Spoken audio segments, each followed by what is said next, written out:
एक शांत गांव में रामू अपनी पत्नी सीता के साथ एक छोटी सी झोपड़ी में रहता था। घर की छत जगह जगह से टूटी हुई थी, बरसात में पानी टपकता था और रसोई में अक्सर चूल्हा ठंडा रह जाता था। उनके पास बस 2 बकरियां थीं। उन्हीं का दूध बेचकर वे जीवन चला रहे थे।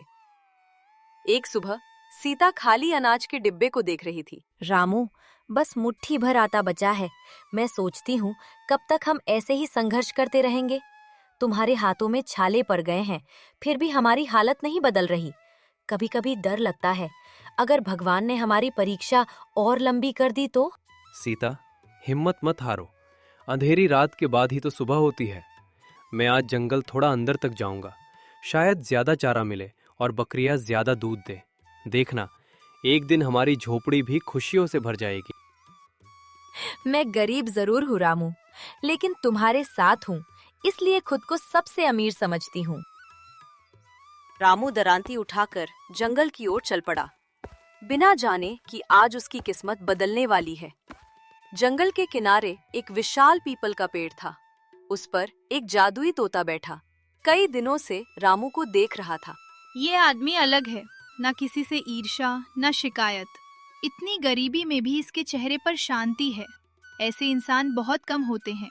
मैं कोई साधारण पक्षी नहीं, मुझे वरदान मिला है कि मैं जरूरतमंदों की मदद करूं। क्यों ना मैं इसकी जिंदगी बदल दूं। तोते ने आंखें बंद की और अचानक उसके चारों ओर सुनहरी रोशनी घूमने लगी। अगले ही पल वो एक सुंदर सफेद चमकदार गाय बन चुका था। गाय धीरे धीरे रामू के सामने आई। दयालु मनुष्य, क्या तुम मुझे अपने घर ले जाओगे? मेरा इस दुनिया में कोई नहीं है। बदले में मैं तुम्हें इतना दूध दूंगी कि तुम्हारी गरीबी हमेशा के लिए खत्म हो जाएगी। भगवान, गाय बोल रही है, लेकिन तुम्हारी आंखों में सच्चाई दिखती है। अगर तुम सच कह रही हो तो आज से तुम अकेली नहीं, मेरे परिवार का हिस्सा हो। जब रामू गाय को घर लाया, सीता घबरा गई। रामू, ये गाय अभी मुझसे बोली। मैं डर भी रही हूँ और समझ नहीं पा रही कि खुश हूँ या नहीं। डरने की जरूरत नहीं, इसका नाम होगा गायत्री। ये हमारी किस्मत बनकर आई है। सीता, तुम्हारे हाथों की रोटियों की खुशबू दूर तक आती है। अब तुम्हें भूखे पेट नहीं सोना पड़ेगा। उस रात पहली बार उनके घर में भर पेट खाना बना। सीता की आंखों से आंसू गिर पड़े। लगता है भगवान ने देर से सही, पर हमारी सुन ली। अब रोज सुबह बाल्टियां दूध से भर जाती। कुछ ही महीनों में झोपड़ी की मरम्मत हो गई। घर में अनाज भर गया। सीता ने पहली बार नई साड़ी पहनी, लेकिन रामू वैसा ही रहा, सीधा और विनम्र। सीता, याद रखना, ये सब गायत्री का आशीर्वाद है। हमें कभी घमंड नहीं करना। जिसने भूख देखी हो उसे घमंड छू भी नहीं सकता। लेकिन गांव में एक आदमी यह सब देखकर जल रहा था, सेठ धनराज। कल तक ये मेरे सामने सिर झुकाकर चलता था और आज लोग इसकी तारीफ कर रहे हैं। जरूर कोई राज है। वो रात में चुपके से रामू के घर पहुंचा और गाय को बोलते सुनकर सन्न रह गया। जादुई गाय, अगर ये मेरे पास हो तो मैं पूरे इलाके का राजा बन जाऊं। उसकी आंखों में लालच चमक उठा। मैं इसे छीन कर रहूंगा। अगले दिन सेठ जंगल में छिप गया। मौका देखकर उसने गाय पर पत्थर दे मारा। गाय गिर पड़ी। रामू की चीख निकल गई। गायत्री! उसी समय सीता खाना लेकर पहुंची और यह दृश्य देखकर टूट गई। नहीं, हमारी खुशियाँ हमसे कोई नहीं छीन सकता। रामू को गाय की बात याद आई। उसने पेड़ की पत्तियां लाकर उसके मुंह पर फेरी। अचानक तेज रोशनी फैली। गाय फिर खड़ी हो गई। सीता हाथ जोड़कर बोली, धन्यवाद भगवान। झाड़ियों में छिपा सेठ कांप उठा। बेटी, 2 दिन से भूखी हूँ। घर में बस थोड़ा दूध है, इसे बेचते तो राशन आ जाता। सीता ने तुरंत कटोरा आगे कर दिया। राशन फिर आ जाएगा, लेकिन अगर ये अम्मा चली गई तो हम खुद को कभी माफ नहीं करेंगे। आज तुमने साबित कर दिया, तुम सिर्फ गरीब नहीं, महान हो। गायत्री की जादुई शक्ति की चर्चा अब पूरे गांव में फैल चुकी थी।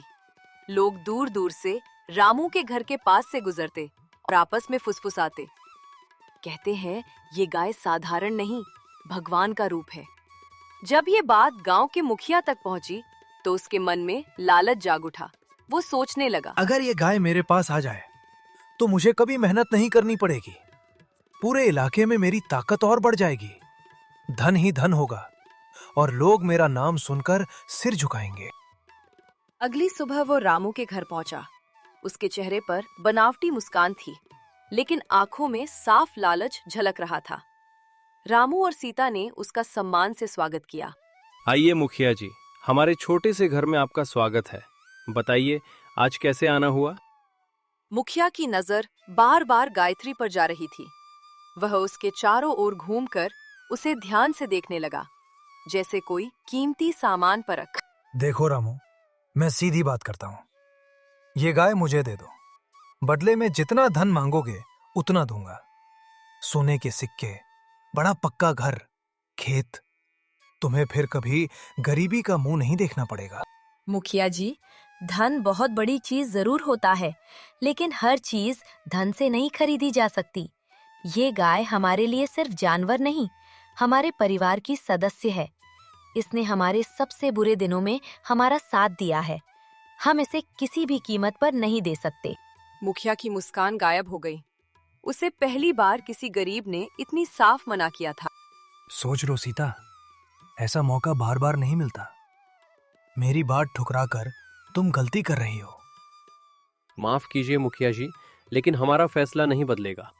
अब मुखिया का लालच गुस्से में बदलने लगा। वो अचानक आगे बढ़ा और बोला, देखता हूँ ये गाय कितनी खास है। जैसे ही उसने गायत्री को पकड़ने के लिए हाथ बढ़ाया, अचानक गायत्री की आंखों से तेज सुनहरी चमक निकली। अगले ही पल मुखिया चीख उठा। आह, मेरे हाथ जल रहे हैं। उसके हाथ ऐसे तपने लगे जैसे अंगारों पर रख दिए हों। वह घबराकर पीछे हट गया। तभी गायत्री की आवाज गूंज उठी, गंभीर और शक्तिशाली। मुखिया, ये जलन मेरे शरीर की नहीं, उन गरीबों की आहों की आग है जिनका हक तुमने छीना है। तुमने कितनों की जमीन जबरदस्ती ले ली, कितनों को कर्ज में डुबोया, कितनों के बच्चों को भूखा सुलाया। आज तुम्हारा लालच तुम्हें उसी दर्द का एहसास करा रहा है। मुझे माफ कर दो, मैं लालच में अंधा हो गया था। मुझे नहीं पता था कि ये गाय सच में दिव्य है। सच्चा पश्चाताप शब्दों से नहीं, कर्मों से दिखता है। तुम सही कह रहे हो। आज तक मैं खुद को गांव का मालिक समझता रहा, लेकिन असली सम्मान तो इंसानियत से मिलता है। मैं वचन देता हूँ, आज ही सबकी जमीन वापस करूंगा और उनसे माफी मांगूंगा। जैसे ही उसने ये कहा, उसके हाथों की जलन धीरे धीरे खत्म होने लगी। उस दिन पूरे गांव के सामने मुखिया ने अपनी गलती स्वीकार की। उसने गरीबों की जमीन लौटा दी, कर्ज माफ कर दिए और हाथ जोड़कर सबसे क्षमा मांगी। गांव वाले हैरान थे। जिस मुखिया से लोग डरते थे, आज वही झुककर खड़ा था। एक सुनहरी सुबह थी। हल्की धूप आंगन में फैल रही थी। चिड़ियां चहचहा रही थीं और हवा में ताजगी थी। रामू और सीता गायत्री को चारा खिला रहे थे। तभी गायत्री उन्हें बड़े ध्यान से देखने लगी, जैसे कुछ कहना चाहती हो। रामू, सीता, जब मैं पहली बार तुम्हारे जीवन में आई थी, तब तुम्हारे पास धन नहीं था, लेकिन तुम्हारे दिल प्रेम और दया से भरे थे। मैंने तुम्हारी परीक्षा कई बार ली, कभी भूखे को खाना देकर, कभी लालच से दूर रहकर, और हर बार तुमने साबित किया कि इंसान की असली पहचान उसके कर्म होते हैं। अब तुम इतने सक्षम हो गए हो कि सिर्फ अपना ही नहीं, दूसरों का जीवन भी बदल सकते हो।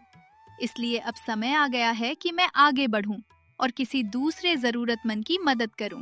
गायत्री, तुमने हमारे सूने घर को खुशियों से भर दिया। तुम हमारे लिए सिर्फ एक गाय नहीं, हमारे परिवार का हिस्सा हो। तुम्हारे जाने के बाद ये आंगन खाली खाली लगेगा। तुमने हमें मेहनत की कीमत, ईमानदारी की ताकत और दया का महत्व सिखाया है। अगर आज हम सम्मान से जी रहे हैं तो वो तुम्हारी वजह से है। हम तुम्हें कभी भूल नहीं पाएंगे। मुझे भूलने की जरूरत नहीं है।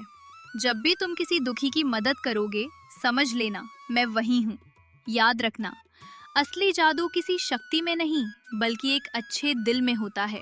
जहाँ करुणा होती है, वहीं भगवान का वास होता है। इतना कहते ही गायत्री के चारों ओर हल्की सुनहरी आभा फैलने लगी।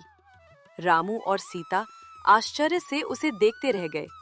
कुछ ही क्षणों में वह आभा तेज हुई और फिर धीरे धीरे गायत्री उनकी आंखों के सामने से ओझल हो गई।